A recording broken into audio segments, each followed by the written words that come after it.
evening, everyone, and welcome to Roy's Tie-Dye Sci-Fi Corner. This is episode number 301, and we are doing a tribute to Sid and Marty Krofft growing up in the 1970s. And with me tonight to discuss this classic, I hope, is my friend, I guess I should drag this out, my co-host, the one and only Ross Amico. Hey, Ross. Hey, Roy. I was just reshelving CDs. I didn't want to waste the time. Oh boy, that's where the 301st episode has gone to, huh, Ross? Look what's on my desk. Whoa, oh, that's cool. How did that happen? I think I had it out when Joe was visiting. I thought I'd play it in the car for nostalgic purposes, but I never got around to it. So nice. Anyway, I was just sitting here. Yeah. Well, it's appropriate. You're familiar with it. Yeah. Yeah, it's in the right genre. Yeah.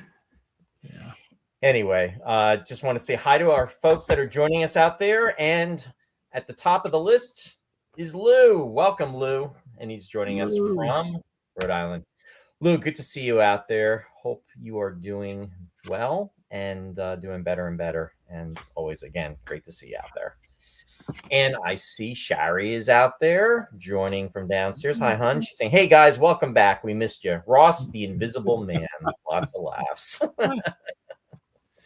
And Jeff, yeah, right, Claude Rains. Jeff Rubel joining us from out west. And he says, wow, I thought Ross was invisible tonight. Hey, guys. Maybe I can be invisible every week. Uh-oh. Don't give him any ideas, Jeff. I know the direction this is going. But we will have to remind Ross it's the Invisible Man, not the Silent Man. All right. Anyway, folks, we appreciate your patience. Yeah, it's been a few things going on. So we had one of the weeks we had some technical issues. I had some technical issues with the computer. I could not get it to boot, and it was overloaded. So I had to do some downloads and kind of freeing up of space on the computer onto the exterior hard drive. So that was the one matter. The second matter was we were taking the week off because of Chiller Theater, and in fact, it was the one week Ross will say he was prompt. Here I was at 10 of 7. It's like, hey, are we doing this thing?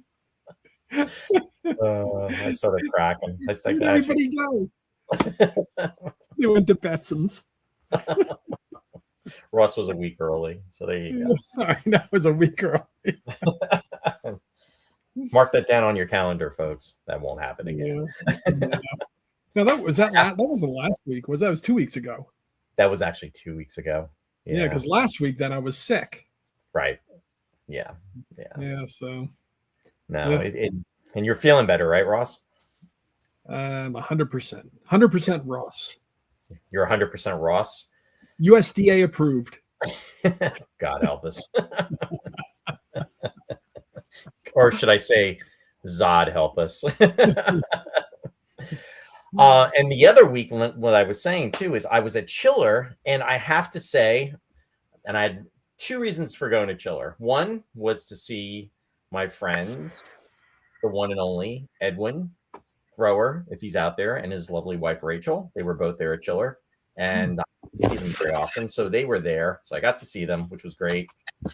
And also, I'll let you know later. I'll come back to that. I'll keep you in suspense. Now, in all seriousness, Pamela Jordan was actually there, and I actually, she was on the show. She was on the show last year, and she's lovely and such a sweetheart of a person, and definitely wanted to see her. And got there and actually got to see her. She talked about the show. She's going to be coming back on in the near future. So probably in the next, probably say within the next month or two. So stay tuned for that. And very excited. And it was great catching up with her. So that was really exciting. And also want to say thank you to everyone in regards to the love and prayers from Marblehead. She is doing much better, slowly but surely. And yeah, it was a stressful few days last weekend. So thank you for all the comments and all the love and the prayers and all the just positive thoughts and karma. So that was really appreciated, folks. We really appreciated it. So thank you for that. Shari and I really appreciate it. And yeah, let me see. Joe was in town. Yeah. And also, how can I forget? And you were even, alluding to that. Yeah. Ross's cousin Joe was in town, and it was great seeing him. Ross hadn't seen him in over what? We were just over 40 years. Yeah, that's crazy. 40 years. My God. I mean, I saw him on Zoom when he came on the show here, but he's been out in Salt Lake City, so Right. I haven't seen him since high school. Yeah.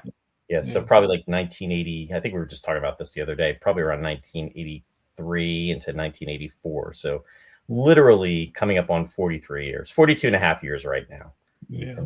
So that's and just as like with you, it was like as if no time had passed. Yeah. So it was crazy. Yeah. So that really worked out well, and it was great. It was great catching up with him. And the last time I saw Joe sadly was when his mom was passed away, and that'll be 7 years this coming October. So yeah, but like you said, we just caught up where we were. I mean, we talk regularly and everything, just like you do with them, but it's just that when you see somebody in person, it's more of a connection. So it was really cool to see him.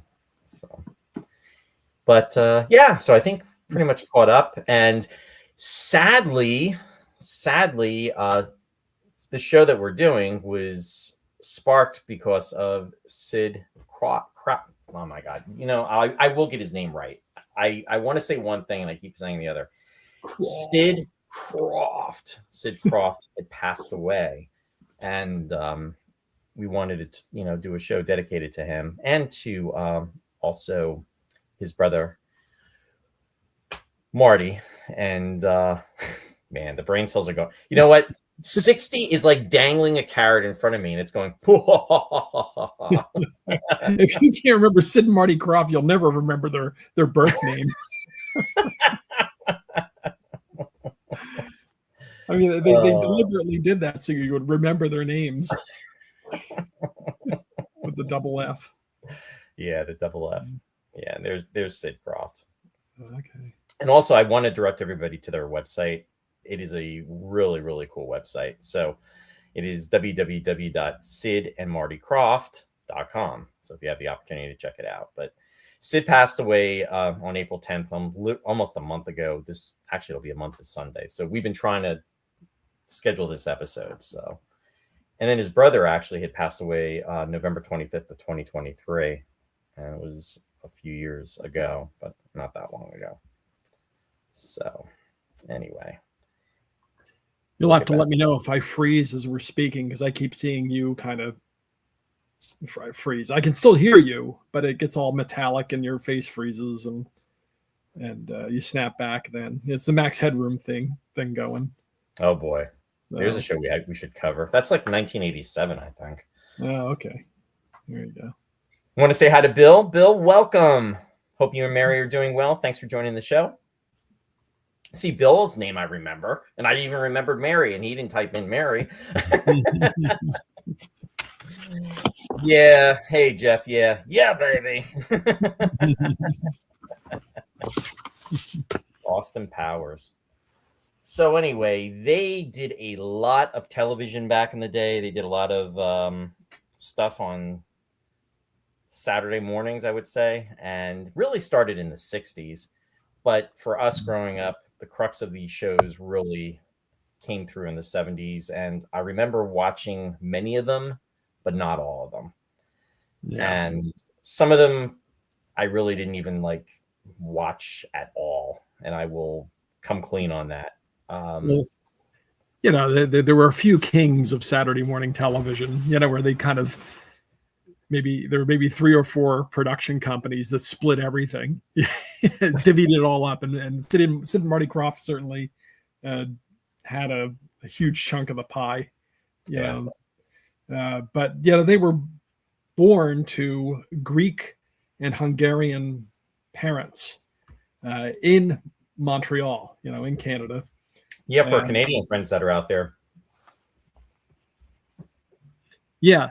So the birth names, as I was saying to Roy, there was Sidis Yolas, who became Sid Krofft, and then there was Moshapopoulos Yolas, who was Marty Krofft. So that's what I was saying. If you can't get Sid Krofft, you're not going to get Moshapopoulos. Thank you for that, Ross. I appreciate it. You have me covered. So their father was a clockmaker, and he moved from Canada to Lou's neighborhood. He was in Providence, Rhode Island, and then moved on to New York. So, so they were in the United States then. Yeah, it's a small world after all. Yeah. Paul Miller is out there. Paul, welcome. Great seeing you out there. And he said, the older I get, the more and more I realize that Sid and Marty Krofft were the only two guys standing between our world and eternal chaos. Yes, the creators of Pufnstuf and Lidsville kept away the chaos. Bring in Charles Nelson Riley and Billy Hayes. Everything will be fine. It'll bring balance to the force. Big question, Roy. Where do I live? I knew you were going to ask that. I want to say Virginia, West Virginia. I'm probably way off. I was thinking that before you even typed that too, Bill. Doesn't he know where he lives? What's that? He doesn't know where he lives. He knows where he lives. He doesn't. The question is, do I know where he lives, and do I remember where he lives? I know what he was doing. But yeah, so they went back to the 50s. Actually, Sid did anyway.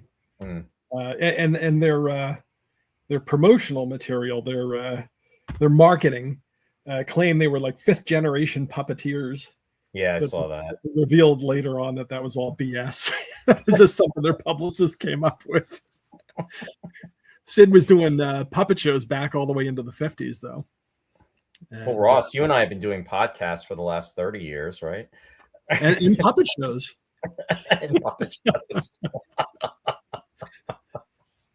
So, yeah, I mean, it just shows goes to show how short, once again, how short history is. Yeah. That Sid was involved in vaudeville, and he was involved with the Barnum and Bailey circus. These are things that are in the past now, but and burlesque. So he did. He had a puppet show in the Catskills, and that's where he kind of came up with the stage name, because originally it was something about he was Sidney Snitskovsk, and he shortened it to Sid Krofft. I don't know why he came up with a fake name to begin with, and then he decided to shorten that. But he performed in Paris, and while he was away, his younger brother took over, kind of like in New York. So they're on both sides of the Atlantic with their puppets. And then in the 60s, they broke into television. They were on the Dean Martin show. And the early stuff, if you go on YouTube, those things are on there, by the way. If you search Sid and Marty Krofft or Krofft Dean Martin, the show will come up and you'll see the segments. And it was kind of like Jim Henson before Sesame Street. I don't know if you've ever seen the Muppets before they wound up on Sesame Street. It's all this bizarre quasi-adult humor. But anyway, so it's out there if you want to see what they did. And then Banana Splits was the first Saturday morning television show they were involved in as a creative team, and then they got into producing immediately with Pufnstuf, and nothing was ever the same. Well, I think Paul summed it up best, saying that the only two guys standing between our world and eternal chaos. I don't know, man. we were raised on some really bizarre stuff. Did you watch the Banana Splits? Oh, absolutely. Okay. I watched all of their stuff, or a lot of it anyway. Pufnstuf and Lidsville, Bugaloos. Yeah. Lost Saucer later. I mean, my preference was for Pufnstuf and Lidsville, that kind of thing. Some of the shows I didn't like quite as much. Like, I know everybody loves Land of the Lost, but I kind of got stoned watching that thing. Ironically, because it was Pufnstuf is like the one that everybody says is this coated drug induced, but Land of the Lost was always the one that kind of numbed my mind. Really? Yeah. That's Yeah. awesome. I watched it, but it was just like Chaka. Chaka, yeah. I really liked Land of the Lost. In fact, we had on the show as a guest Yeah. Wesley Ure, and that was back in I would say that was during the first year of the show. It was during COVID. We were locked down. Heck of a nice guy. He was, just really, really great. And him and his co-stars, they do the convention circuit, and the girl that played Holly, and then sadly the father was Marshall. He passed, the character's name. He passed away just a couple of years ago, but they actually did have the opportunity to do like a reunion convention. But it's great to see them there, and a lot of fun. And they do a lot of great, like, cosplay with the fans. They have the raft set up, and then you get to go into it, and then with the photos and everything, just a lot of fun. Yeah, exactly. It's funny. I was watching Sleeper, Woody Allen Sleeper, and Marshall comes up in a part in it. The dad playing a very unmarshall part. Yeah. Well, it's funny you mentioned that, because I was watching an episode of, what was it? It was the Bionic Woman, and same type of scenario. I mean, he was playing a role, and he was not a nice guy in that. He was one of the heavies, but really, really cool. Yeah, he was a character actor, and he did a lot of work. And I believe when he retired, and I know Randy's not out there tonight, but I think he retired in Wisconsin, if I'm not mistaken. So, there you go. There you go. Lidsville, Ross, I never saw that show. You never saw Lidsville? I never saw Lidsville. Oh, no. Man. Well, Lidsville is like Pufnstuf on a bad trip. It's even crazier than Pufnstuf, if that's possible. Yeah. It has Butch Patrick. Yeah. Yes. Because what's the other one? Jack Wilder was in Pufnstuf, right? He played the Artful Dodger in not Scrooge. What was it called? Oliver Twist. Oliver, the musical. He played the Artful Dodger, and he was the head. He was the lead in Pufnstuf, the kid. And Lidsville was Butch Patrick. Yeah. Yeah, he finds a magic hat it always starts out in some fairground somewhere, some haunted fairground, some creepy carnival. And he finds a magician's hat, and it grows and grows and grows. And he falls into the hat and winds up in Lidsville. And of course, everything's a hat in Lidsville. It's like Pufnstuf, except instead of it being like dragons and lions and trees and stuff, they're all hats that talk. And Charles Nelson Riley plays the double role of the magician whose hat it is at the beginning, and then Hoodoo, who's the villain, the antagonist in Lidsville. Of course, he camps it up, He's a very unthreatening villain. Well, you didn't want to scare the kids. Yeah. Well, you want for Saturday morning TV. But yeah, I love how they attracted this talent to their shows, and then they the guys really committed to it. They went all in. Somebody like Charles Nelson Riley or Billy Hayes or Martha Ray in the Bugaloos. Martha Ray for the Bugaloos, yeah. And I was trying to think of the father's name. Spencer Milligan was Rick Marshall. He was the father. And I was just talking about Wesley Ure, who played Will Marshall, the son. And then Kathy Coleman was Holly. And then Philip Haley was Chaka. And the interesting about Philip Haley was, if you watch old game shows and if you do like a Google search, he was actually in a To Tell the Truth episode, and it was with Chuck Norris, because he was like a black belt, and he was very young at the time. I mean, he was probably maybe 6 or 7 years old, but he was being trained by Chuck Norris. So it was kind of cool. Yeah, when he was a kid. Yeah, it was like Chuck Norris. Yeah. So it was pretty cool. Wow. Lou just commented. He said Charles Nelson Riley really hated Lidsville. He said it was real. Wow. Oh yeah. Charles Nelson Riley, the man who dressed up like a banana to sell pictures, or Uncle Croc's Block. Where he was the alligator. The crocodile rather. Hosted the kids show. It's I vaguely remember that. Charles Nelson Riley would do anything. It's funny. Oh, I know. And when I think of him, I think of one thing I think of is Match Game. He was right next to Brett Summers, and he was always smoking his pipe, and he was just making his quips. And then the other thing that I remember him, he was in The Ghost of Mrs. Muir, if I remember correctly. I'm saying I remember. Yeah, he was the real estate agent, I think. Yeah. Paul commented. He said one of the most memorable events of my 7th year of life was going to see HR Pufnstuf Hollywood Review at Madison Square Garden, starring Johnny Whitaker, to hype the new Sigmund and the Sea Monsters. Yeah, Johnny doesn't really resemble his younger self at this point. No. It's funny that you're saying that, Paul, because I was thinking back. I remember them showing those advertisements, and they would be saying that they were going to be at Madison Square Garden, and I thought, oh wow, this is really cool, especially if you saw these puppets, or I guess I don't know if really puppets is the right term for it, but these guys are in the costumes. I'll say that, all dressed up, and a lot of times, like if they were having guests from, let's say, animated shows, and then they would be at Madison Square Garden, and they were, all doctored up, and it's like, oh wow, they went from like animation to live action.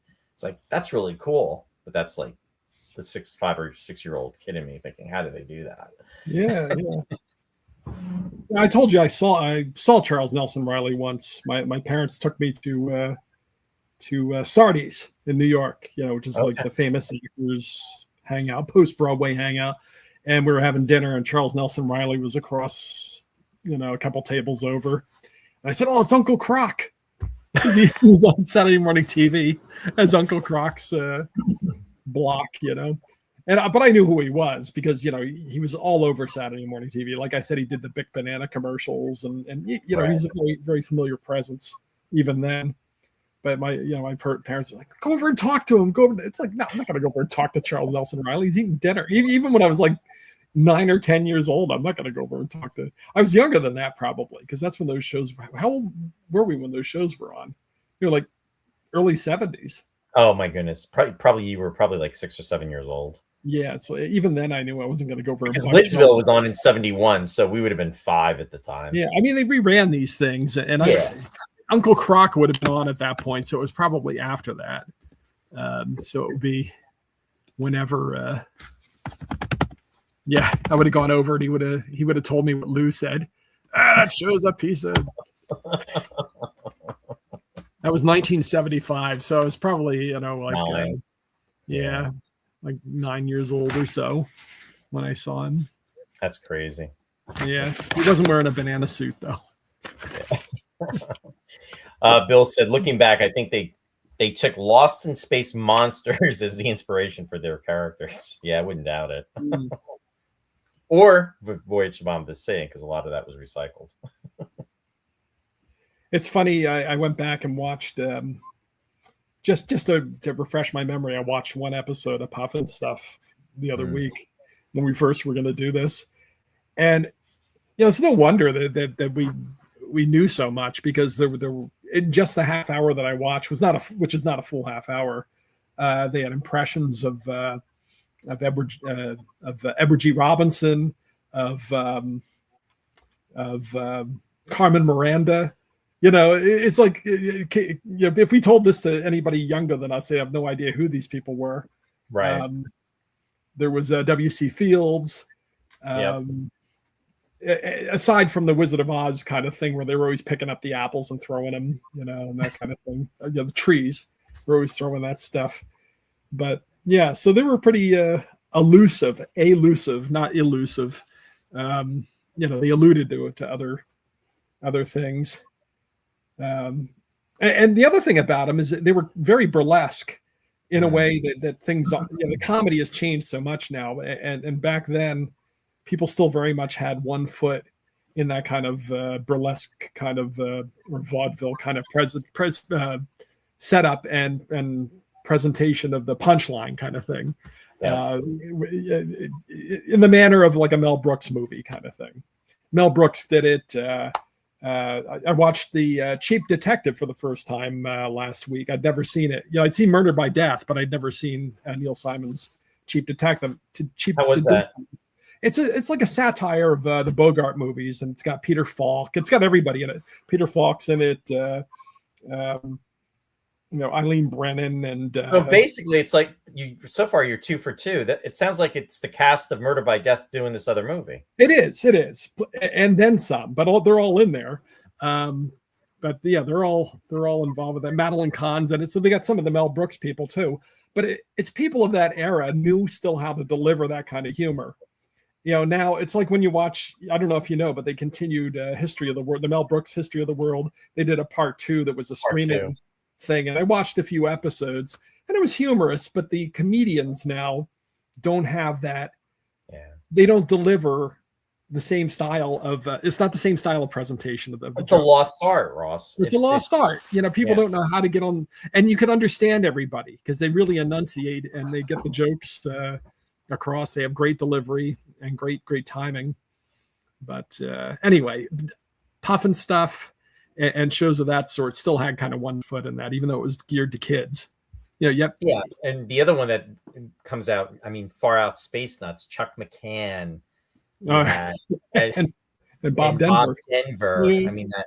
In fact, one of the things I'm going to try to do, you're not going to hear the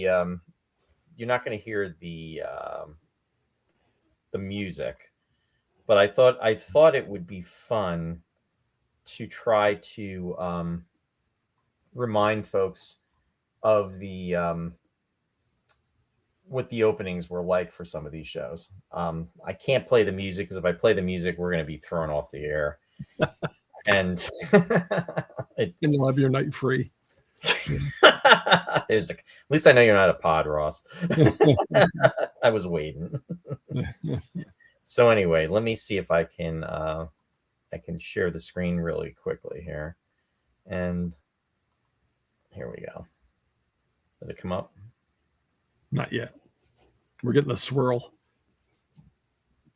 There it is. It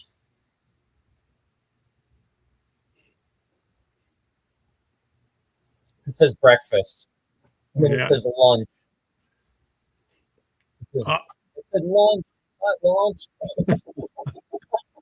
There you go. All their shows are so high concept too. Here you go. There's your bowl. Yeah, literal pie in the face, right? Yeah, exactly. Yeah.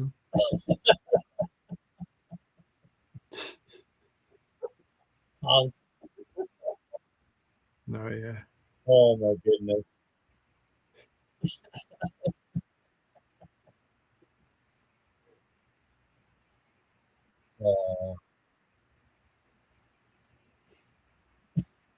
There you go. On Carradine, Ross. Yeah. On Carradine. But they played it kind of like a Laurel and Hardy thing, Exactly. But which we still knew back then. Again, right. How many people younger than us are really familiar with Laurel and Hardy? I hope some. Yeah. Too funny. Yeah. Good stuff. They don't make. It's good bad stuff, but they don't make shows like that anymore. They certainly do not. I don't think the attention span for the audience would make it through it. Wow, they're pretty fast paced. There wasn't a lot to pay attention to.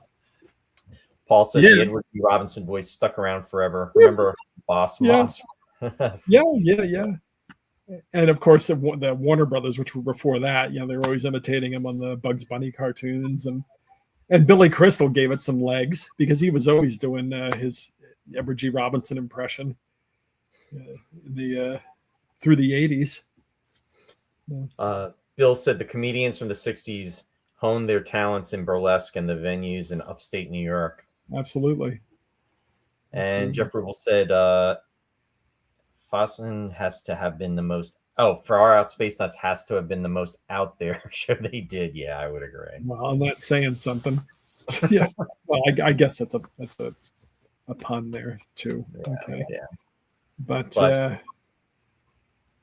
used to like the Bugaloos. I remember, and it was funny. I was telling Sherry, I had such a crush on the girl that played Joy, and I think how old was I? I was probably like four or five. you were precocious, Roy. 1970. That's crazy that show's like 56 years old. Yeah. Yeah, they're always a little earlier than I think. I would think these things are like mid 70s, and we were really young when these things were on. We were very young. Yeah. Of course, they reran a lot of them. Some of the. But like the Bugaloos, I caught right from the beginning. I remember watching. I remember we were living in North Bergen, so. And we were only there from 1969 to 1971, because then we moved to Wallington in 71. So, I mean, literally between 4 and 5 years old for that show, which is, again, it's we were, like you just said, we were very young. Sigmund and the Sea Monster. I remember catching like the openings of that show, but I just wasn't into it. I really, it wasn't my favorite. I remember, we've talked about this before, where they preview the season of Saturday morning television. Absolutely. And they had a special on Friday night. Yep. You get y'all, and I remember when Sigmund and the Sea Monster was teased on one of those. I used to look forward to that so much because it was Saturday mornings. Saturday morning cartoons were like so. That was like from like 8 o'clock in the morning until at least 12:30. I think until Kukla, Fran, and Ollie brought the curtain. Right. And Fat Albert would be on like around 12:30. Yeah, Fat Albert. You knew you were in the twilight of Saturday morning when those guys came on. Kukla, Fran, and Ollie. Yeah. I remember my dad talking about he used to watch them on because they were on in the 50s, I think. Absolutely. Yeah. Yeah. And they kept showing that movie about the kid with the shark, the kid who befriended the shark. Right, because with Kukla, Fran, and Ollie, they were doing the puppets and they were doing the intros, and then they would do like the epilogue, right? But then it would be a lead in to the movie that they were showing. Yeah, and they did the bumpers. They did around commercials, little sketches of the commercials, just like they do with the horror, but with Sven Gulli now, and they did it with Dr. Shock, where Theater, where they would do the comedy sketches, kind of going into commercials. Wow. But yeah, Johnny Whitaker was already a known entity. Well, speaking of him, I remember my mom. I think I was in kindergarten, if I remember correctly, and we went, and that would have been 71. We went to the Radio City Music Hall, and don't say it. They were showing. I mean, the Rockettes were there, I believe, and then there was like some kind of live show, but they were showing. Oh my God! What was it? Huckleberry Finn? Tom Sawyer. Tom Sawyer. Yeah. Yeah, absolutely. Yeah, I saw it too. Yeah. Yeah. Although I didn't see it there, I think I saw it down in Wildwood. In the summer there. They. You know who did the music for that? Who? I mean, the Sherman Brothers did the songs. So the guys that did the Mary Poppins and the Disney thing. You know who did the incidental music though, and the orchestrations for everything? John Williams. Oh my God! Wow. Yeah. So John Williams. Yeah. But it was before anybody knew who he was. Yeah. Sure. Yeah, he was Johnny Williams from having just done Lost in Space a couple of years earlier, right? right. And he was doing he may have been doing disaster movies for all I know. It was right around that time. I don't think he did Fiddler yet, though. Wow. Yeah, that's crazy. Yeah. Paul just commented. He said, "Far Out Space Nuts used to come on in the time slot following Marlowe and the Magic Movie Machine on the non-network channel. I was a master of speed, turning the dial turner until I got yelled at that I'd better knock it off before I break it." I think we've all had that experience. Oh my God, that's so funny. And some of us did break it. Reminded me, Paul. My dad would say, "Don't turn that channel selector so fast." Yeah. Wow, I haven't thought about that in years. That's crazy. Yeah. That was Speaking of which, I want to say hi to my mom, Betty. She's actually watching tonight. She's out there. So hi, Mom. Glad you're watching. I wonder if it's nostalgic for her too. If she remembers this stuff, or if it was just like a kind of a blip on the radar, since we absorbed it all because we were kids. Yeah. I mean, when it comes to, my mom with her memory is really sharp. She's really on, and she loves movies. She loves television, the TV shows. She remembers, watching like, Star Trek and Space 1999 and Lost in Space. So yeah, you know what? Yeah, and I don't mean to. I was just thinking, I shouldn't have corrected you, because it could have been Huckleberry Finn, because they went on and did Huckleberry Finn, but John Williams wasn't involved. It was the Sherman Brothers, and I think Johnny Whitaker was still playing Tom Sawyer. So you may have seen Huckleberry Finn. It's one or the other, and yeah, they were back to back. Yeah, I'll have to look into that. Yeah. Bill just commented. He said, "To be honest, because of the lack of continuity in the plot of Banana Splits, I usually avoided a lot of their shows.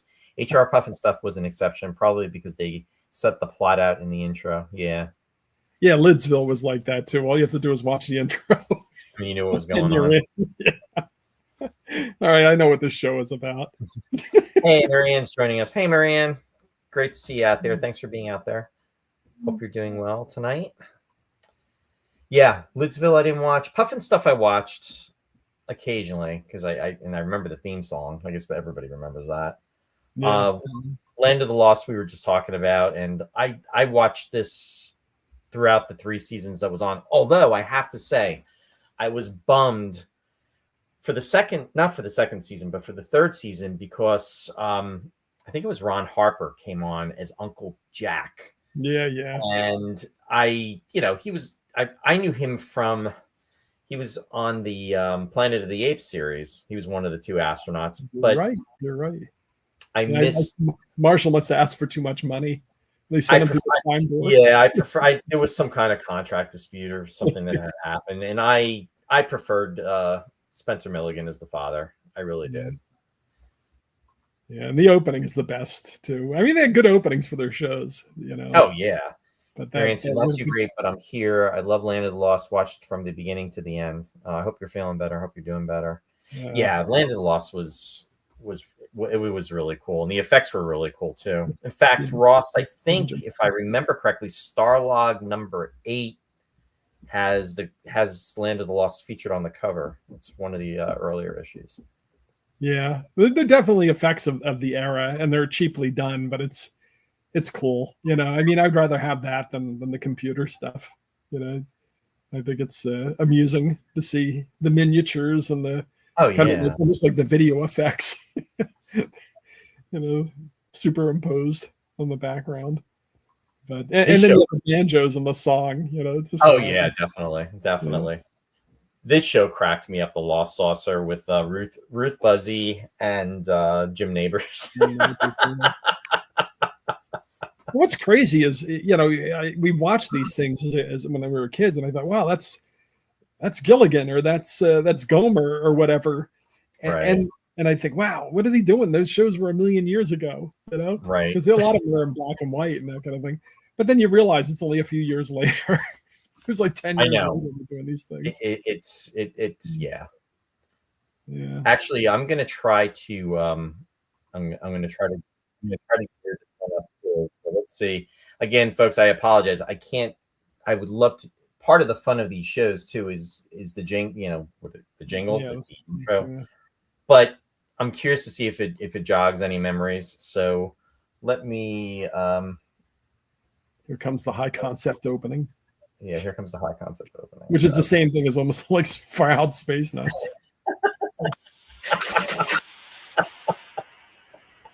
Can you hear it, Ross? The music or no? I can't hear the music now. Okay. Fly and fun. It looks like the Jupiter too. That's why I like this saucer.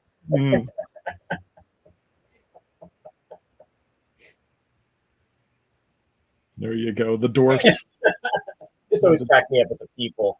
The looks, the expressions they give. It's coming up. Wait, it's coming. Here come the fuzz. Here it comes. Oh, there it is.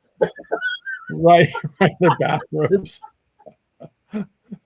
But naturally, there's some kind of short, and then they can't figure out how to get back. So this jump from adventure to adventure. It's Alice Flakes, and sadly, she's no longer with us. She passed. And the the Doors. doors. There you go. Oh my goodness. Yeah. Oh. Oh, what's this? We'll get all political on us, Roy. Oh boy, and that was 1975. So it's not even 50 years, Ross. It's 51 years ago. Yeah, and even as a kid, it seemed like that was kind of like much later than Pufnstuf, which it would have been as when we were kids, because years were a long time back then. It's not like now where 6 years flies by and you don't even notice it. Yeah, so true. Ruth Blossom, oh my God, Ruth.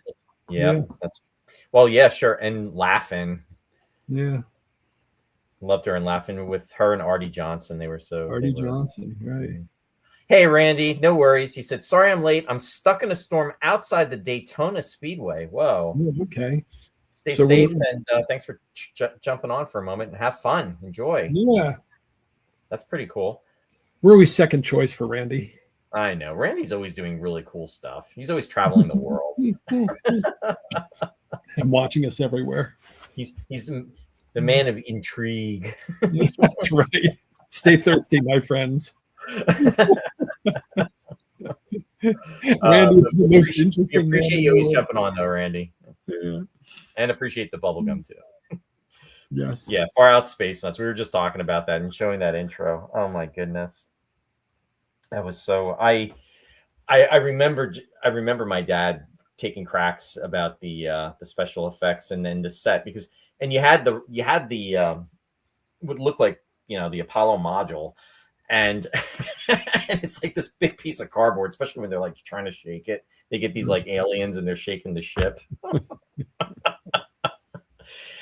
And to your point, Ross, Gilligan's Island was filmed from 1964 to 1967. So it was on for 3 seasons, and we watched it like over and over again in syndication, especially in the 70s when they were really they were on after school and everything. But 1975, it was only 8 years after that show went off, and it seemed like it was like such a long time that Gilligan had been off. And then Bob Denver's, his hair was like he was gray too, but he was not old. He was not old by any means. And it's just that those years just seemed like a life. I mean, we were kids, so it seemed like a lifetime. Right. And they never made that many of those shows. I forget what the season was. Was it like 17 for a season, or maybe even less than that shows? Because it turns out there are only a handful of Pufnstuf. So I thought there were like a million of these things, and it only overran for 1 season, I guess, and they just kept rerunning the episode. Well, and that was the mentality back then. And I'm going to kind of go a little parallel to we're talking about Sid and Marty Krofft. I got it, folks. But we've talked about the other group that was Filmation, and what they would do with that is, and I was just talking about this the other night to Shari, with Star Trek, the animated series. The first season was 16 episodes that they did, and it premiered back in 1973. When they did a second season for the animated shows, take a shot how many shows they did for the second season. Me? Yeah. I knew when we talked about it. Now I've forgotten. I don't know, 8? Close. It was 6. So really? Wow. Yeah, they literally only did 6 episodes for the second season. And the realm of thought was that the kids will watch them, which we did, over and over and over again, that they didn't need to have a lot, which was kind of a bummer. I'm sure they had a lot of stock footage, a lot of the animations probably. Whenever they showed the ship, it was the same shots probably. Right. But I don't know. Marianne said years later, they turned the island into a resort place with Martin Landau and Barbara Vane. Oh, boy. Yeah. 1981. And that was Gilligan's Island and Harlem Globetrotters. Oh, that was painful. And to your point, Marianne, that was only, if you think about it, it was only 14 years later. and it seemed like, oh my God. I mean, even when Rescue from Gilligan's Island, that came out in 1978. So really, only 11 years had gone by since the show was canceled, and then we were reunited with the castaways, and it's crazy to think that I that know. movie. And in real time, it always seemed like it was forever ago. Whenever they brought back the Batman cast or the Munsters or any of those things, it's like, oh man, what are they doing? It's so long ago. Adam's Family. They did the Adam's Family reunion. Yeah. And it wasn't was like 78. 10 years. Yeah, 70. I'm trying to think when they did that. I think that was 77. Mm. It was 77 or 78. Yeah, it really did seem like forever. It's so true. But yeah. But I did watch the Far Out Space Nuts. I really enjoyed it. I used to laugh at it. I thought it was silly, but I also thought it was fun. And with that show, it was, they were going to a planet, and I was always hoping that they were going to get back maybe home. Bill said, well, kids age out of these shows and new ones age in. True. Yeah, it is true.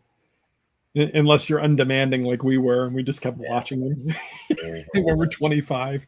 I stopped. I kind of by the time we were in high school, I was already on to other things. Everybody says already, weren't you like 14? Come on, Ross, jump on the train.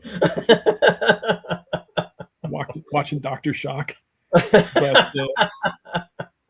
But, that was the local horror host, so they'd always have the double features on Saturday afternoons. Dr. Shock Theater, wasn't it? Yeah. There was horror theater and chiller theater, I think was the other one. Well, Chiller. Well, Chiller was that was different though. That was the New York one. He modeled himself on the guy who did Chiller, I think. But I remember that stop motion hand.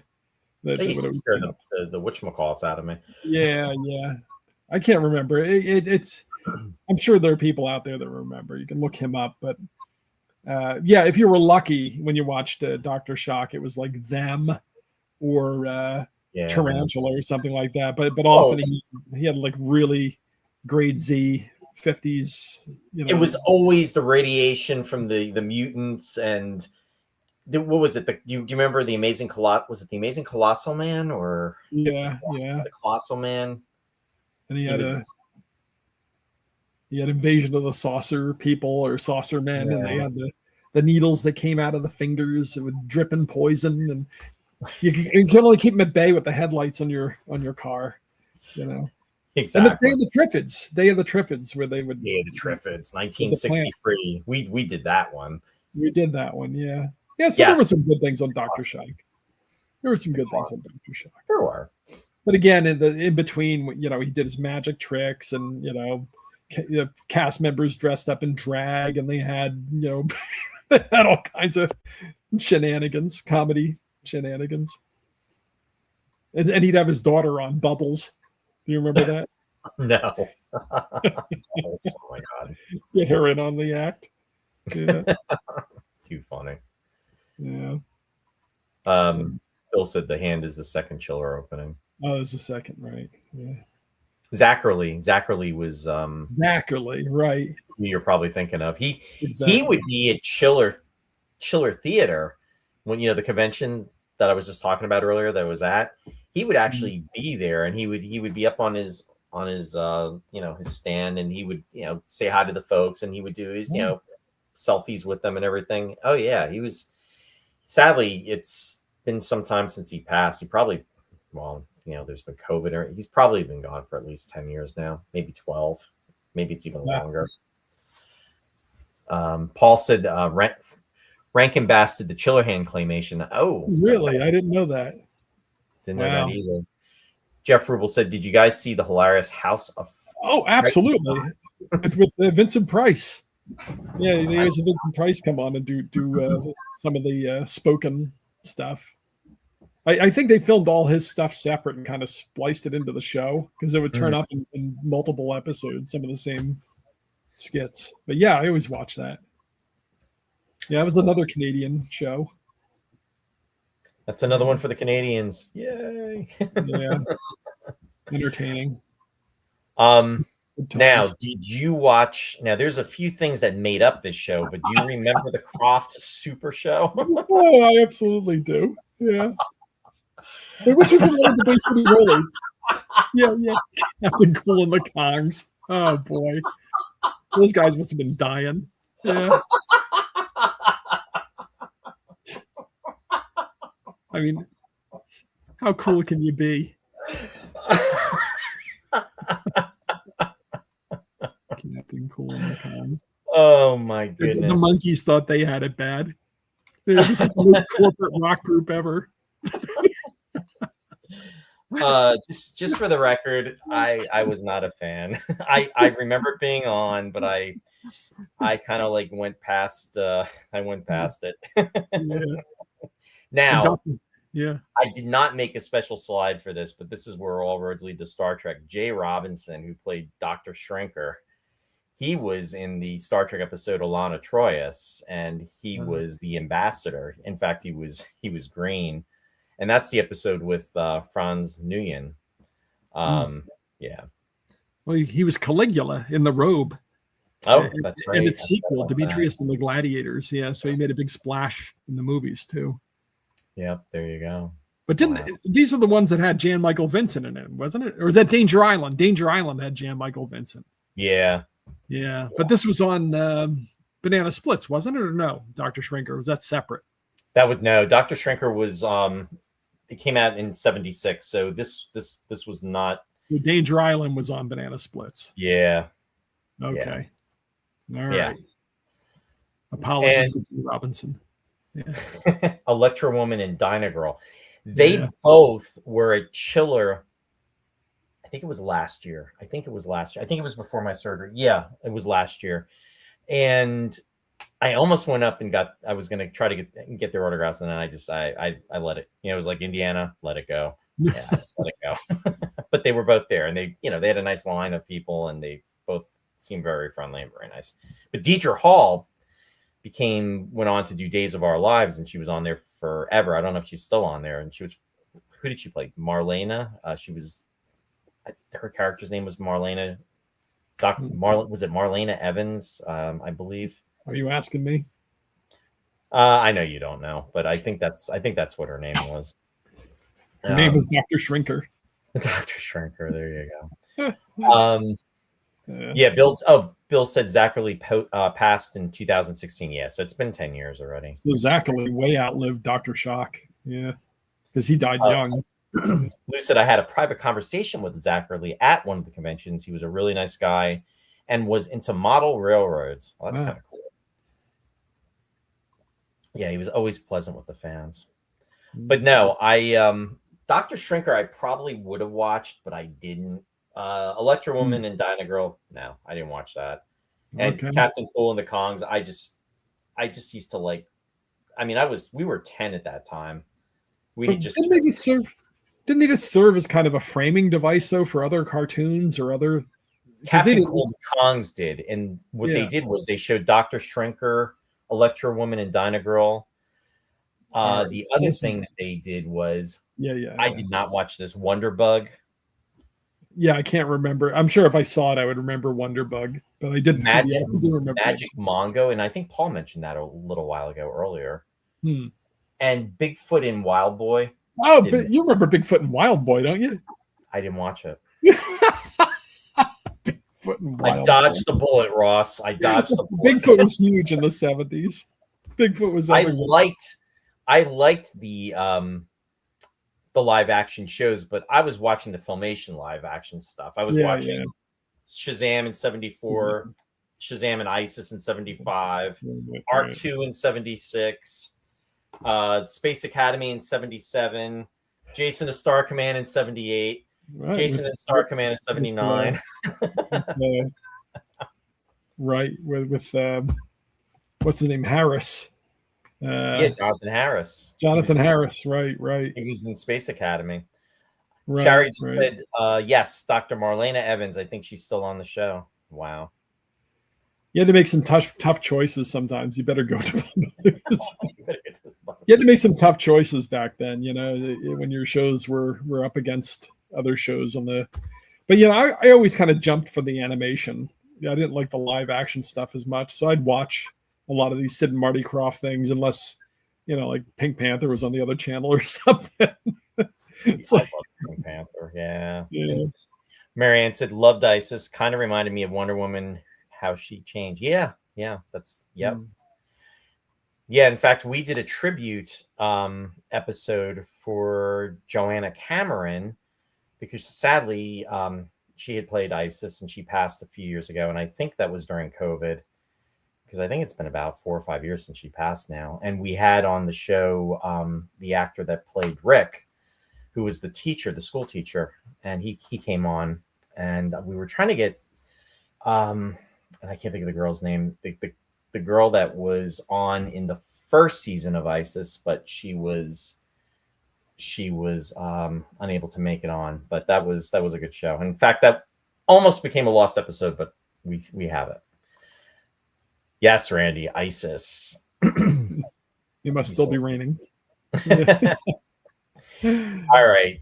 Now, yes, the Bugaloos. We will go back to the Bugaloos. In fact, just to appease Paul, I'm going to do this. This will be funny. Hold on. It'll be funny. I wish I could play the music.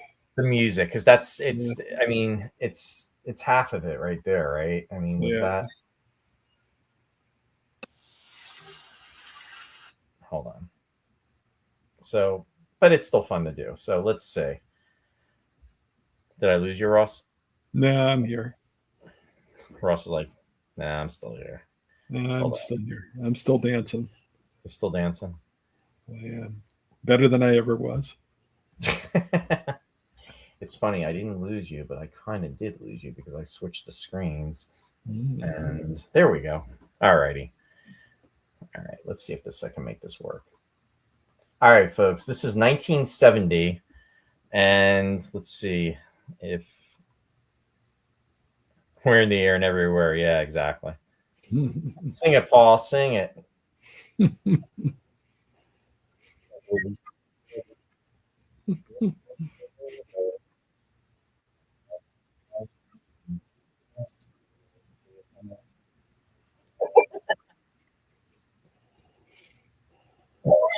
That's all right. Anita Bazaar.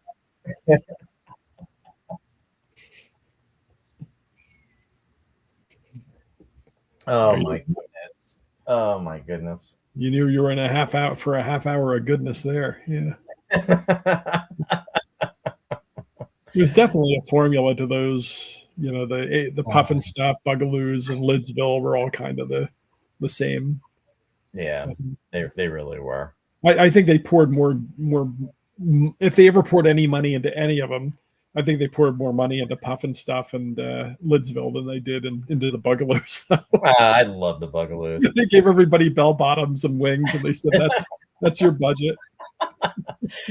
Oh my goodness. Hey, Dan's out there. Dan, how are you? Thanks for jumping on. He said the Bugaloos, they're in the air and everywhere. Good to see you, Dan. Hope everything's been well. Randy said, we were forced to evacuate the concert and have formed a defensive line at Taco Bell. Oh my goodness. Jeez. Stay safe out there. Where's the concert, I wonder? Yeah, I don't know. Bill said I was aged out of a lot of this stuff, but Isis I did watch for some reason. I wonder what that reason was. Marianne, whoops, I'm coming back to you, Marianne. Jack's out there. Hey, Jack, thanks for being out there. He said, hey, gang, a little late to the program. My Hanamaran crashed into the hair forest. Oh, my goodness. I think that's a reference for a show. I'm hoping. And Marianne said, as a 12-year-old, I couldn't get into the Bugaloos. I did try. No, we get it. Maybe 12 was a little old. Who knows? Yeah. Yeah. Now, do we want to talk about how McDonald's got into trouble with the Kroffts? Uh-oh. I just always assumed that the Kroffts were involved with those McDonald's shows, and if anybody knows better, please jump in. If the Kroffts actually did the designs for McDonald Land, because they really look like the Pufnstuf characters, And the guy who did the voice for a lot of for Pufnstuf was Lidsville. That was Lenny what Weinrib. Jack was saying, yeah. Lenny Weinrib did a lot of the voices, and he did Pufnstuf, and he did the voice of the Grimace on the McDonald's commercials. Further exacerbated. Yes. So there was a big lawsuit, between the Krofts and McDonald's, and the court found in favor of the Krofts, and they awarded them $50,000, and McDonald's appealed, and then it went back to court, and the court awarded the Krofts $1 million. Whoops. Oh boy. So I don't know what happened there, but they wound up, which is why in your memory, if you go back early enough, you remember just how creepy some of the McDonald Land characters were, and then they scrubbed them up and made them different. Like the Hamburglar was totally different, kid friendly, but back in the old ones, he was terrifying. When we were kids. I do remember that, and I did wonder why that had changed at the time too, because you would see them all the time, and then it was just like they were gone. Yeah. Too bad.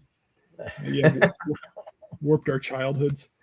So this one, yeah. I was just going to say to Jack, thanks for the reference. Earlier on, I was saying I actually never watched Lidsville. I came clean on that, so just so you know. But everybody else got it. I just didn't. So. And Randy said, "Welcome to Rockville. Lots of bands headlined by the Foo Fighters." All right. Okay. Go ahead, Ross. I'm sorry. No, that's all. This Weinrib, you would recognize his voice. Yeah, I mean, the Pufnstuf. Of course, you would say, "Oh, of course," if you knew he was also the guy who did. Remember Time for Timer?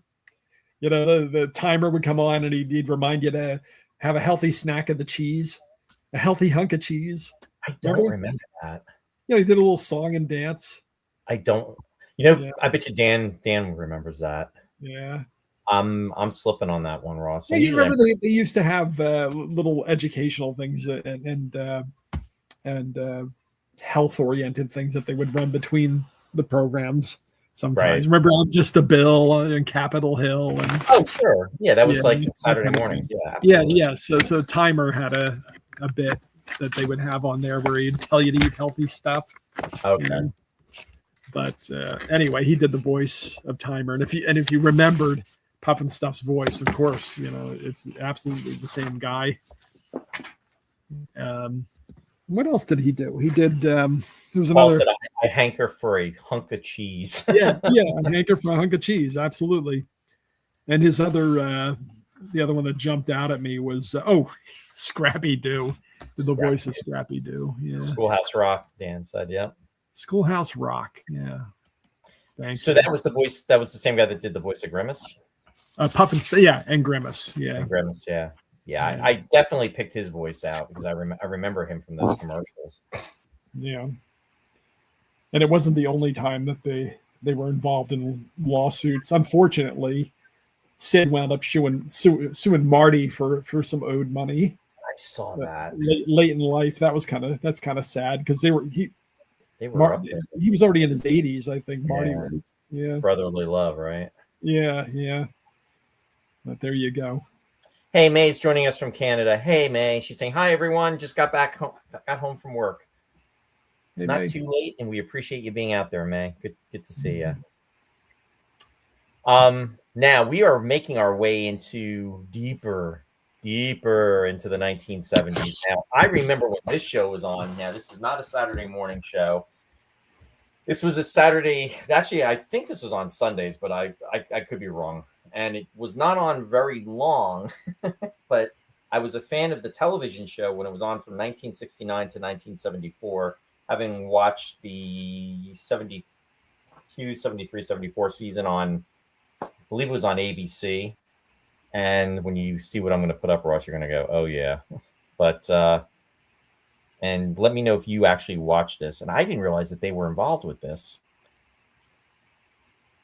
The Brady Bunch Hour. That's right. They branched out into variety shows. Yeah, I remember seeing their name on some of these. Yeah. Wow. Yeah, the 70s was a bit. How do you explain the 70s to people who didn't live through it? These variety shows. Oh yeah, they had the cast of the Brady Bunch come on and do a variety show. Of course.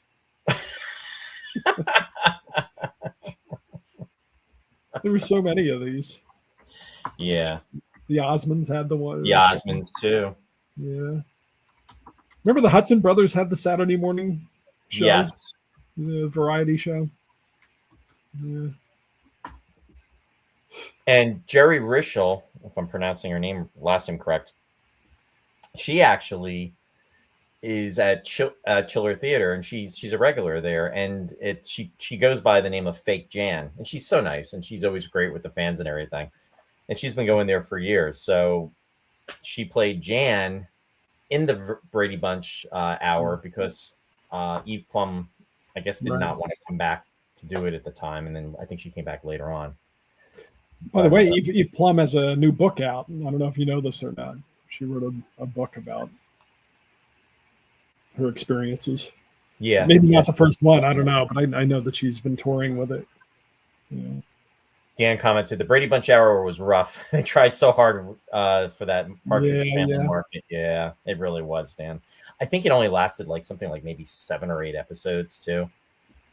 But yeah, it definitely was. Marianne said, oh yes, Brady Bunch fan here. I mean, I love the Brady Bunch, and I was more of a Brady Bunch fan than a Partridge Family fan. I can't even talk straight. I think they were also involved with the Paul Lynde Halloween special. I don't know if they produced it. They were. You're right. They definitely had some stuff on there that was Sid and Marty Krofft. Yeah. Hey, Don Bethman's joining us. Don, welcome. He said hello. Sorry, I'm last. No, never too late. Don, appreciate you being out there. Who laughs last laughs best, Don. And he's joining us from Delaware, so great to see you there. Bill said the McDonaldland characters were created by the advertising agency Needham, Harper, and Steers in 1970 and 1971. Now that explains why was the lawsuit. Yeah. I ruined my whole Saturday. Yeah, I always hated, even when I was a kid, I hated when they had mascots on. Why did Scooby-Doo need a mascot? And why did? I mean, Batmite was around in the comics, I guess, at some point. In the earlier Batman comics, not the early ones, but in the Batmite 50s. Annoyed the heck out of me. And what they did was in 70, I think it was 77, they actually did the Batman animated series, and they had the voices. They had Adam West and Burt Ward doing the voices of Batman and Robin, but then they also had that character Batmite, to your point, was in the comics, but he annoyed the heck out of me. I just wish they hadn't done that. Yeah. The fact that they had Scooby-Doo have a sidekick. Yeah, he was the sidekick. He's supposed to be the funny sidekick. Yeah. He was the sidekick to Shaggy. Paul said there's only so many times you can sing Sunshine Day. Paul's the most cynical kid on the block. Godzilla and Ugg. Godzilla. Oh my goodness. Ouch. Oh. All right. Now I'm going to take this a step further. We're going even a little deeper in Godzook. I'm going to take this a little step further into the 70s, and I'm going to go to 1978. So hold on to your hat for this one, folks.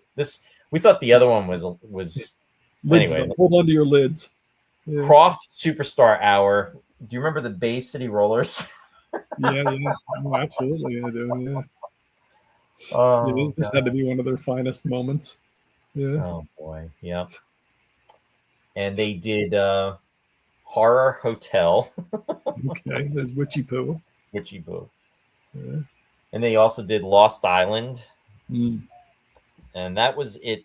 That was the last thing that they did for the 70s. And then they actually went into the 80s a little bit. I never saw Lost Island.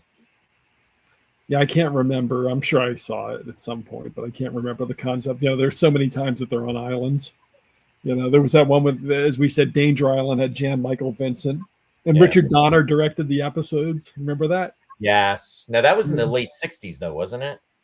It was on Banana Splits. That would have been the 60s. Yeah, Danger. Well, yeah, went into the 70s, but early. Right. And then there was. I noticed that David Gerald wrote the first episode of Land of the Lost. I don't know if you saw that or not. Yeah, he was involved with that, which is kind of cool when David Gerald's at the Star Trek conventions, and in fact he also when the cast of Land of the Lost is at a convention, that Star Trek convention, is kind of cool because there's that overlap there with it. But yeah, he was involved with that show, which is kind of cool. So they got a little respectability from him being involved. So Paul still has his Bay City Rollers cassette there. There you go. Yeah. Shari said, my cousin Debbie loved the Bay City Rollers. She would scream every time they came on the radio. Scare the you-know-what out of anyone who was near. Lots of laughs. They were really popular back in the 70s, and I'm not knocking them. It's just that the fact that, it's just, again. They were on Krofft. They were, but hey, you know what? It worked. So it was the time. It was a page. Yeah. But they made a huge presence. May saying, I love the Banana Splits. I still have my official Banana Splits club membership card. Oh, that's kind of cool. Now, interesting enough, the vehicle that was used in the Banana Splits was the same vehicle that was used in Space 1999 for the Moon Buggy. So there you go. It was the Space 1999 convention. Yep. Was the Banana Mobile? What was it they rode around in? Yeah, it was. I'm not sure exactly what it was called, but yeah, we'll call it the Banana Mobile. That works. Yeah, Dan, Saturday. S-A-T-U-T-A-Y. Night. I can't. I'm not even going to try. Oh. That's immediately what I thought of. Also. Don said, Gibby got me into Bay City Rollers. Oh, Debbie got me into Bay City Rollers too. Yeah. Yeah, the Banana Buggy. Yep. Banana Buggy. Yeah, in fact, you can see it in the opening credits too. I believe. Was it Dingo, Snorkel, it's a Dwarf, or what was the other one? Oh God. I have nothing because Ringo, Dingle, Snorkel, and maybe it wasn't Snorkel and Dwarf. Maybe I'm mixing it up with Freakies, the breakfast cereal, because there was a Snorkel Dwarf was one of the characters. Paul mentioned Boss Moss. Snorkel Dwarf was another one. Oh yeah, right. Those cereals would have been from that era, from the 70s. You got really good stuff in the cereals back then. You got the magnets, the Freakies magnets you could put on the refrigerator, or you got the Freakies figures, the little plastic figures. Rico. Oh, he said, yeah, Rico and Snork. Yeah. And let's see. He said Dan said Dropper and Snork. There you go. And Jack is saying, whose drug-fueled fever dream did Captain Cool and the Gong come from? Well, you have to ask from the creators of Pufnstuf. Dan said Drooper.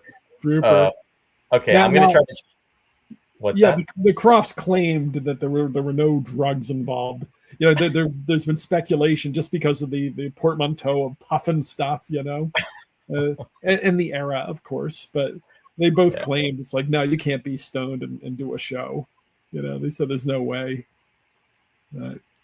I think they were just they were tapped into the zeitgeist. I'm going to share the opening now for the Banana Splits. Now, at the very beginning, I'm seeing there's three. It looks like three of these buggies. So again, think Space 1999 in regards to the Moon Buggy. You're going to see them very quickly. So this is the Banana Buggy. But anyway, I can't play the music, but you can Raleigh and the sing along. Sing along. Yeah. Here we go.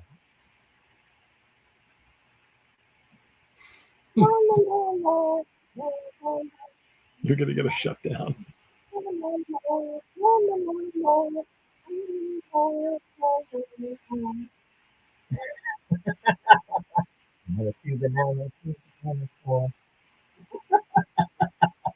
There you go.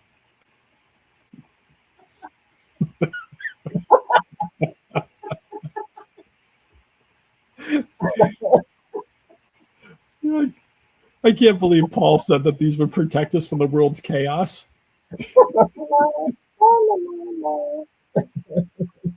Okay, so it's a Hanna-Barbera.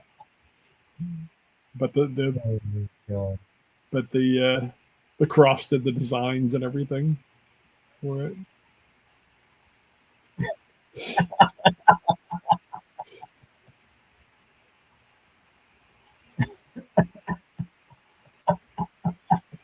It's the burlesque. They stole all their bits from the monkeys. Yeah.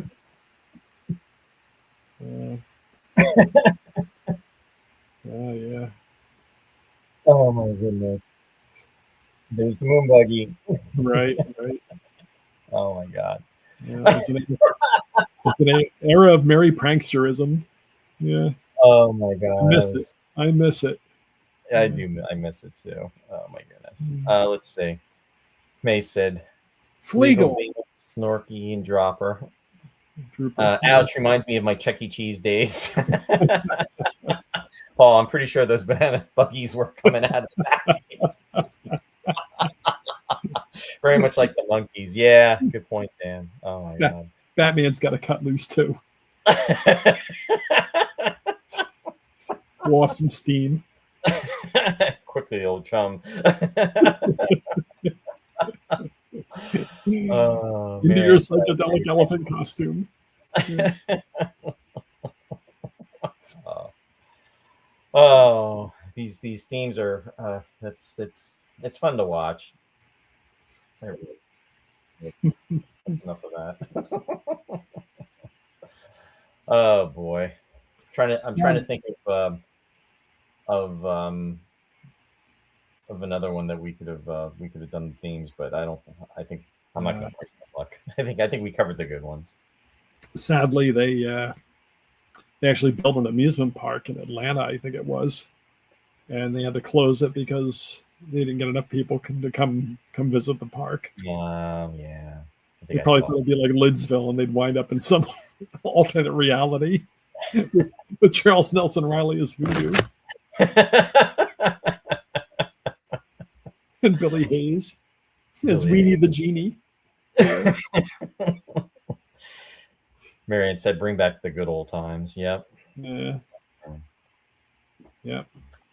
Yeah. So, anyway, with all that said, they did a lot of stuff, and we wanted to, we're laughing and we're having fun, but in all seriousness, though, this was a part of our youth, and it's part of an era that doesn't, it's not here anymore. So that's what's great though about the internet, and also a lot of these shows are available for streaming online, and also if you're still into having the physical media, you can also get the DVDs as well. So it's it's all good. Hey Warren, thanks for joining us and being out there. You just missed the opening to the banana splits, and we were showing the moon buggies from Space 1999. Jeff said, "We're all strange people from a strange time." Enough said. We were. Yep, so true. It was like the last gasp of crazy free thought and individualism. Those were not assembled by committee. They weren't one of those things where they tested them. We can't do this. We got to recut it because they just said, "Oh, let's put this on the air." And kind of like when I'm doing these live videos, Ross, and with you and me, or you and me and Joe, and I'm like, "Oh, it's got to be edited." First take is the best, Roy. Yeah, exactly. The first take is the best. Yeah, it's the best of times. Exactly. So, anyway, that pretty much covers it. In regards to their shows, and it was a good time to grow up. It's a little painful to have lived so long into what the world's become, but we certainly had a colorful youth, colorful childhood. Yeah, no, definitely. It shaped us. Yeah. We're probably not going to talk a lot about the music, but I did want to mention that Charles Fox did some of their things, like Pufnstuf, and I think Bugaloos. And it's crazy because I looked him up, and he was a pupil of Nadia Boulanger, who was one of the great musical pedagogues of the 20th century. She taught American composers in Paris, people like Aaron Copland. But she also did she taught Astor Piazzolla and Quincy Jones and all kinds of musicians. Wow. But the fact that Charles Fox studied with her, and then he came home and he wrote a lot of popular hits. Killing Me Softly with Your Song, Roberta Flack, he did that. He did Ready to Take a Chance Again from Foul Play. He did the film score for Foul Play. Barry Manilow sang the song, you'll recall. Yeah. And he did I Got a Name, which Jim Croce, it was a hit for Jim Croce. Yeah. But he did so many movies. He did Barbarella. I think that was his first film. So that would have been around 67, 68. Yeah. But I mean, he really went on to do a lot of stuff. That's insane. And he's still around. He's 85. Okay. Oh, he did the theme for Wide World of Sports. He did the original Monday Night Football. Sure. He did the Laverne and Shirley theme song. That you would know. Love that. Yeah, yes, and scores for all the TV shows that we would know from that era, from Love American Style to Happy Days and everything. I don't know if he did themes for those, but and I always thought that Paul Williams wrote the theme for The Love Boat, but it turned out Charles Fox wrote the theme for The Love Boat. Paul Williams just did the lyrics. Okay. So anyway. And Jack Jones sang it. Okay. Thinking about it. Anyway, love for Charles Fox out there. Send some love to. Yeah, definitely. No, thanks for sharing that, Ross. And that we covered so many of the shows, but that's kind of cool that they really had a go-to though in regards to the themes and everything. Oh, and he also studied with this guy Vladimir Ussachevsky, who was involved with the Columbia Princeton Electronic Music Center, which was all experimental computer music back when computers took up entire rooms. Right, so right. He was messing with magnetic tape and working with that, and this is what Charles Fox trained on. So he goes from Nadia Boulanger and this experimental computer music to writing the Laverne and Shirley theme song and Pufnstuf. We're gonna do it. What was that? 1, 2, 3, 4, 5, 6 Camille, Schneegel, or Half Incorporated. Lamazel, yeah. Bill said, next time my kids wonder about me, I'll show them these shows and they may just understand where I come from. That's all. Now that we don't have Sid and Marty to give voice to our kids, we're going the way of the crowd. Dan said those Saturday mornings were worth waking up for. Absolutely, Dan. Oh my goodness. I remember, and I think I told this story, and Jeff Rubel said you got that right. I remember having a nightmare on I think it was a Saturday morning that I actually slept through my Saturday morning shows, and I was like devastated. I was like, no. I mean, the kids today probably wouldn't realize this. I'm gonna say I'm pretty safe to say that it was like the Saturday morning shows. I mean, to Ross's point earlier, I mean, fall preview, which was usually the first Saturday in September, that Friday night they would actually do a special show for all the new shows that were going to be coming out for Saturday morning television. I mean, it was a big deal. And even, in the TV guide, they would have the big write-ups about it. And it was like a whole page dedicated to everything that was premiering. And I mean, I remember when Arc 2 was coming out. I remember watching it too when it first premiered. And I was like so psyched for the show. And my only gripe was that it just like it came and went so fast because it's literally like a half an hour long. So you really got 22 minutes of show. Right. And everything just goes so fast. I really want to have Jean Marie Hahn on the show. I'm trying to track her down because she's the only surviving cast member from Arc 2. Wow. So I really would like to have her on the show. So that's something I'm kind of working on. She actually left the industry, and she was one of the last contract players of Universal Studios. She was doing a lot of the shows. She was on The Man from Atlantis. get a recurring role on that. But then she became a pharmacist, and she opened her own pharmacy in Ventura, in California. And she just retired just a couple of years ago. So anyway, stay tuned, folks. We're working on some cool stuff. But I think about the Filmations who did Arc 2. I always think about the rotoscoping with Tarzan running toward the camera, Yes. Or I love the Flash Gordon they did. That was a little later. I was in high school when that was on, and I would catch that sometimes. Yeah, the rotoscoping you were saying about. I guess we'll have to do a Filmations episode at some point. Yeah, we'll definitely have to do that. Yeah. Marianne said, sometimes just hearing the songs and shows of the 60s and 70s, my daughter sees me teary-eyed. Aw. Yeah. And Bill said, yeah. And hey, Linda's out there joining us from Canada. She said, sorry I'm so late. Has Zardoz received an honorable mention yet? Yes, he actually did. I think it was Jeff Rubel that mentioned Zardoz earlier. Oh, I missed that. I don't think you shared that. Okay. Marianne said, night, guys. Up early for work. Love you all and looking forward to your next show. Thanks so much, Marianne. Have a great weekend. Thank you. Have a great good night at work, too.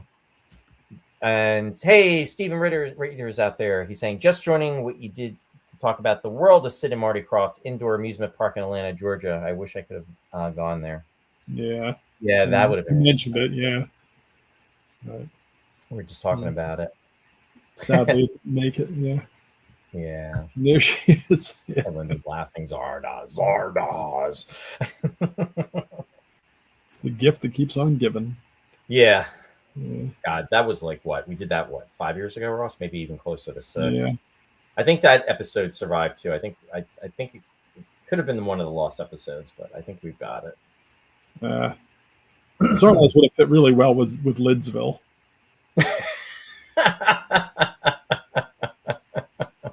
I could see a little crossover there.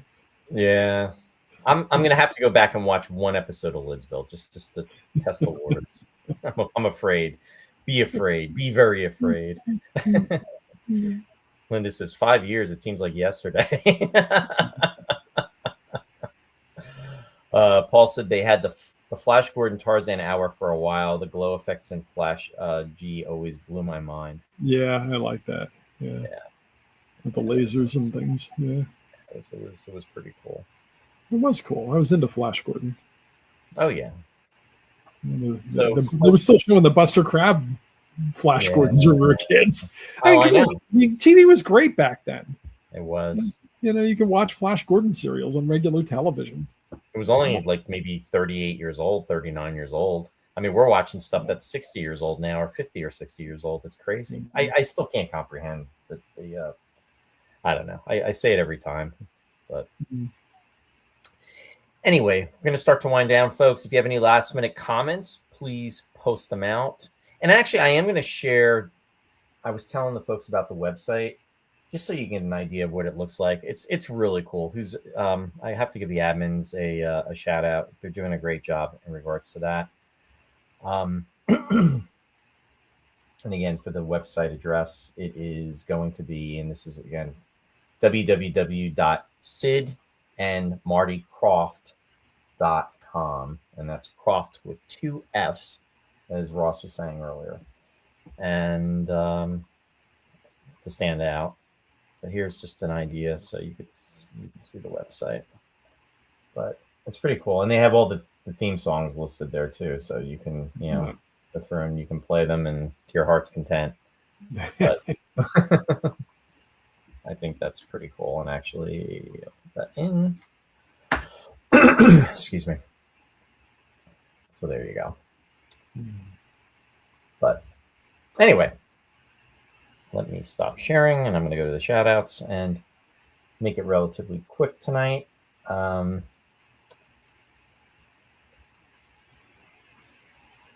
try to be quick. So yes. So again, thanks to everyone regarding all the love for Marblehead. She's doing a little better, taking it slow. Thanks so much, Dan. Much appreciated. And glad you joined in. Miss you too. Definitely gotta hang out soon. Want to give a shout out to our friends Mike and Mary Beth for Sci-Fi Distilled. Now, they are not going to be on this coming Wednesday, but they will be on the following Wednesday, which is May 20th. And they're going to have our friend Dr. Alexander on. And he's with NASA, and he's going to be talking about Artemis 2 and 3. So you definitely want to tune into that. Really cool. And Dr. Alexander, he's a really cool guy. So definitely mark your calendars for that. And in fact, the last time we were on, we were talking about, we were broadcasting when Artemis was coming back, which was pretty cool. Also want to give a shout out to our friend Bill Scarrato for Country Gate Theater. Country Gate, it's 2026 season. Check out their website for what will be coming next, which is www.countrygate.org. Also, Bill has his own website, which you can check out. It is www.billscarrato.com, and he keeps things up to date in regards to what he's got going on with his projects. Country Gate is in the Belvedere, New Jersey area, so if you are in that area, our area, check it out and plan ahead. We just did The Miracle Worker, which was amazing. The cast and crew did an amazing job. It was excellent, and can't say enough about it. So you can check that out. And also a shout out to our friend Captain Phil from Captain Phil's Planet, WUSB 90.1 FM, Stony Brook, New York. The captain's schedule is on Thursdays from 4 to 5 p.m. Eastern Daylight Time, and his other time is Friday nights from 10 to 11. Whoops. And except for the fourth Fridays of the month. Everything good, Ross? Yeah, why? Did you hear something? Yeah. Yeah, because I moved my leg. I moved my leg and I had papers all over the place. Sorry. Are you cool with that?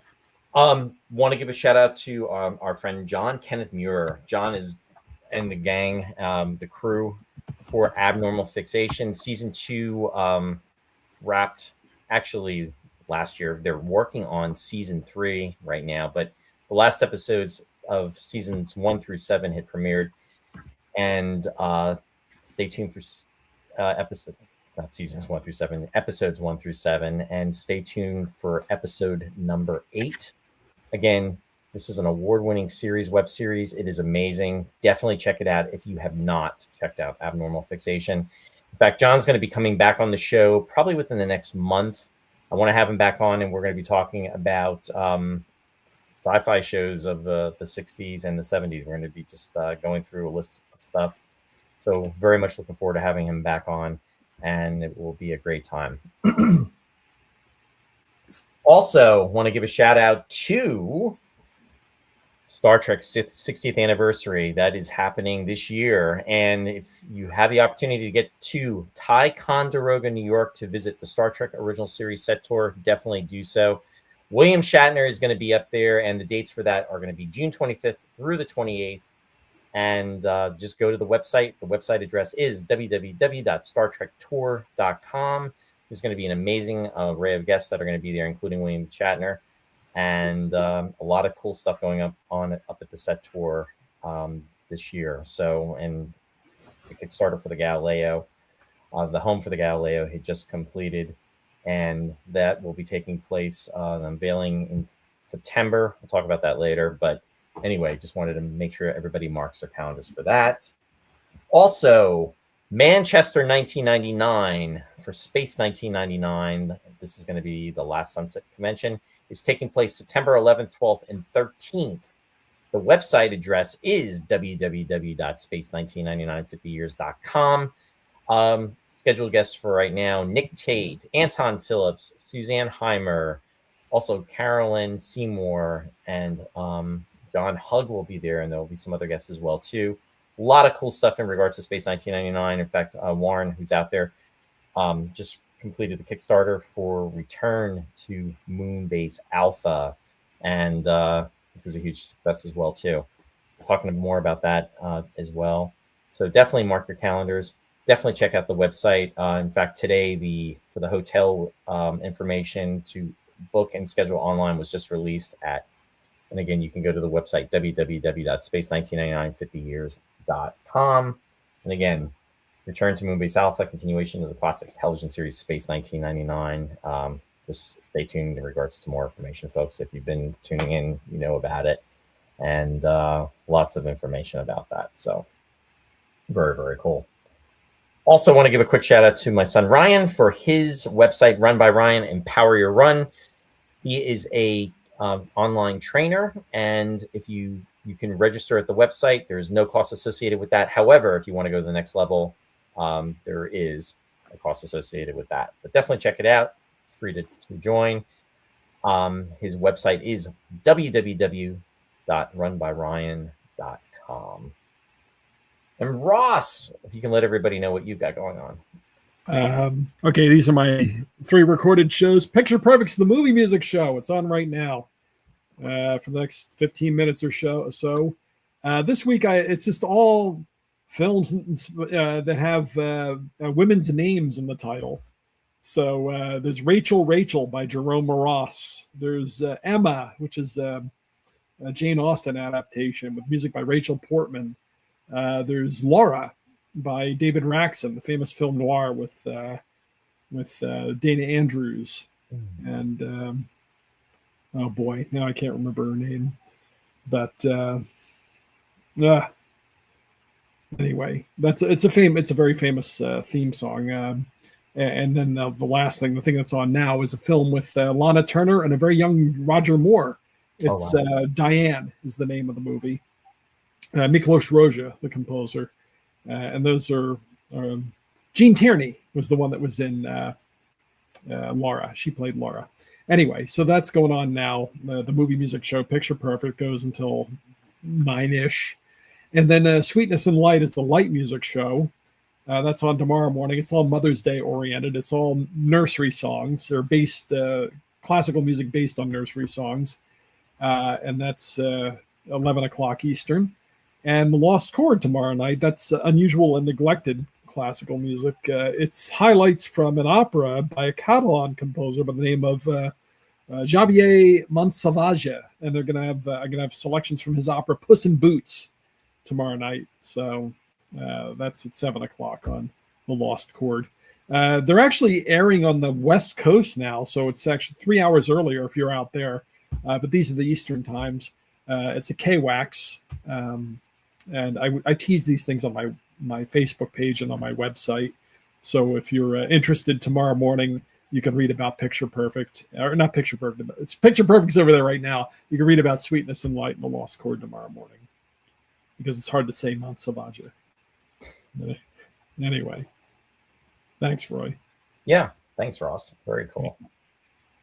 And just to let everybody know, Ross and I are planning on being back for episode 302 next Friday at 7 p.m. Eastern Daylight Time. What are we doing? I don't know. We got to figure it out. Why can't we stay a week ahead? I know we should. That's what happens. That's what we get. What was that quote from the Star Trek episode or the movie? That's what you get for missing those staff meetings. we both missed a staff meeting. All right. I know we're gonna get back on schedule. We'll come up with something. Last minute comments coming through. Jack said there will never be another time like Saturday mornings in the 70s. Sid and Marty made it special. Quietly eating my body weight in Fruity Pebbles and marveling to their awesome creation. Time flies. Well said, Jack. Well said. Or Quisp or Booberry. or what was it? What were some of your favorites? Did you eat the sugared breakfast cereals or? I basically Lucky Charms. I was basically no, I didn't like those, but I was like basically marshmallows. Yeah. Cheerios. Well, my grandparents. That's grandparents endorsed Cheerios. But I remember eating Captain Crunch. Captain Crunch. Yeah. Ordering. There was, and they would have. You remember how they would have the order for the toys you could like send away for, and I remember. So bad. I remember getting the proof of purchase, mailing it in, and then I finally got it, and it was this really cheap plastic thing, and it attached to your belt, and I was all excited, and I remember having it, and then I remember we would go into the city to see my grandparents, my mom's mom and dad, my grandpa, and my grandma, on Sundays, and I remember going it was like a tradition. We'd go bowling with my grandfather. my grandpa, and we would, do that maybe about 2 hours after we got there. And for whatever reason, I lost that thing, and I was like so upset, and it was You so probably dropped it in a river and made the Indian cry. it was so cheesy. Thanks, Lou. Thanks. We'll see. Yeah. I'll definitely see you next week. We appreciate it. May saying Count Chocula. Now, I Yeah. used to love the commercials. I mean, you Yeah. remember it was, what was it? They'd go Blackberry or Black Yeah, I didn't like the chocolate, but yeah, I mean, I like the idea. Yeah. Quisp, They would absolutely Quisp. Yeah. They would banter back and forth, and Yeah. it was a lot of fun. Yeah, I like the others. Blueberry is my favorite of them, I guess. But there was Fruit Brute. You remember Fruit Brute? Yes. He was the werewolf. And then Bill Yummy said- Mummy was around Yummy for a little Mummy. bit. Yeah. Bill said I cut out an Archie's record from the back of a cereal box. Yep. Yeah. I was just thinking that. There were a couple times that I got a record off the back of the cereal box. Yeah. Yeah. You know what you just reminded me of? Do you remember Starlog did that, where in the Starlog magazine they had included like a 45? Yeah. No, I didn't know that. I don't remember it. They did it with one of the they did it with one of the magazines, and I The don't Mad remember what magazine did it too. I remember once. Yeah. It was an earlier issue. It was probably like in the 30s, 40s, 50s, somewhere. Hey, Dennis. Dennis is joining us from Canada. Welcome, Dennis. Just in time, Dennis. Yeah, we're just wrapping up. But hey, you know what? You made the cut. You made it. See? And Jack, was it Jack was saying about being, or no, who was saying about, maybe it was about being late or being last. And we're like, no, it's all good. We just appreciate everybody being here and catching us on the rewind too. So that's always good. But anyway, wishing everybody a wonderful week ahead, and wishing the moms out there a very happy Mother's Day. Yes, happy Mother's Day. Yeah. And I guess that'll be it for today. And Bill said Mad did a record with the All in the Family satire. Oh my goodness, that must have been fun. Yeah. I had another one. I think there was another Mad satire. I can't remember what it was. It wasn't All in the Family though. But I had it. I remember Ralph Nader was in the lyrics. Oh wow. You're making fun of Ralph Nader. But it wasn't the point of the song though. It was just a throwaway line. And some of the floodgate of memories coming through. It was called Making Out. Everybody's Making Out, it was called. Yeah. Oh, he said it's online now too. Okay. Cool. Okay. We'll have to see if Making Out is online. Mad Magazine Making Out on YouTube. Yep. Check it out. We'll see. But anyway, folks, thanks so much. And as we always like to say, live long and prosper. Live long and prosper. Have a great week. Thanks. Enjoy your weekend. Good night.